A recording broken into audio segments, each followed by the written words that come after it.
In today's video, I'll show you how to connect Calendly to Zapier and create an automated workflow step by step. This is useful if you want to automatically send new Calendly bookings to another app, create tasks, update spreadsheets, send notifications, or trigger follow-up actions without copying information manually.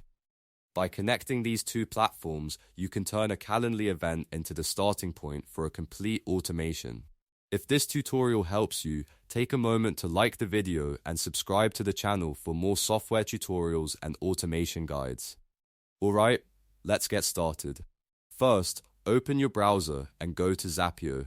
Log in to your Zapier account or create an account if you do not already have one. Once you are inside the Zapier dashboard, look for the Create button, usually located near the top of the screen.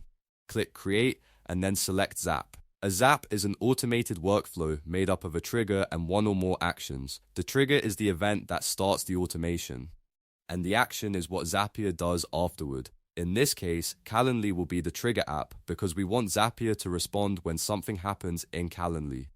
After opening the Zap editor, click the Trigger App field and search for Calendly. Select Calendly from the available app options. Zapier may then ask you to choose a trigger event. Select a Calendly event that matches your workflow, such as a new invitee being created or a new scheduled event, depending on the options available in your account and the result you want to automate. Make sure you choose the event that should begin the process.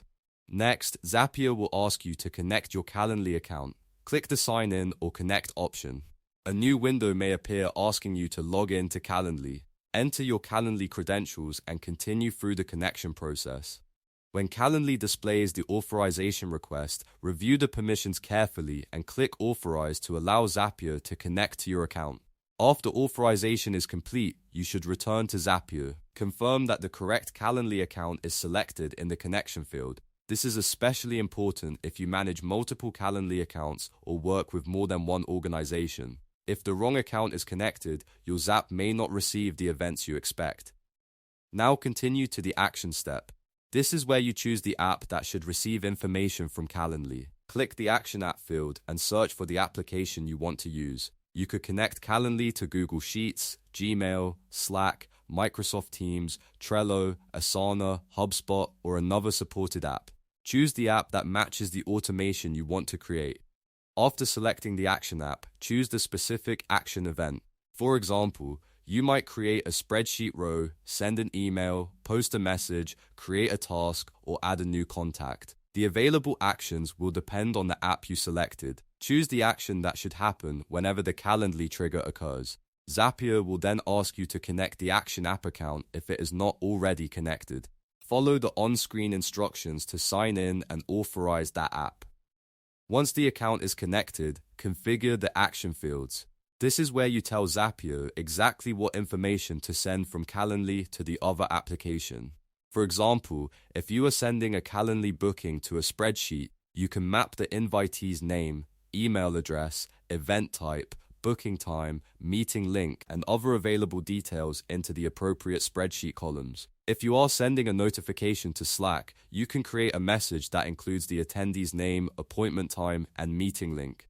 Mapping these fields allows the information collected by Calendly to flow automatically into your chosen app. When the action is configured, click Continue and test the Zap. Zapier will use sample data from Calendly to check whether the connection and field mapping are working correctly.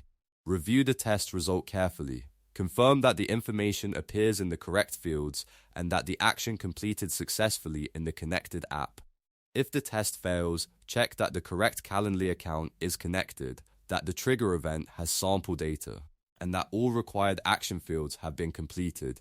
You can also reconnect the app account or refresh the test data if Zapier is not displaying the information you expect. Once the test works, review the entire Zap from beginning to end. Make sure Calendly is the correct trigger, the action app is correct, and the fields contain the information you want to transfer. When everything looks good, click Publish or turn on Zap. Zapier will now monitor Calendly for the selected trigger and automatically perform the action whenever a matching event occurs.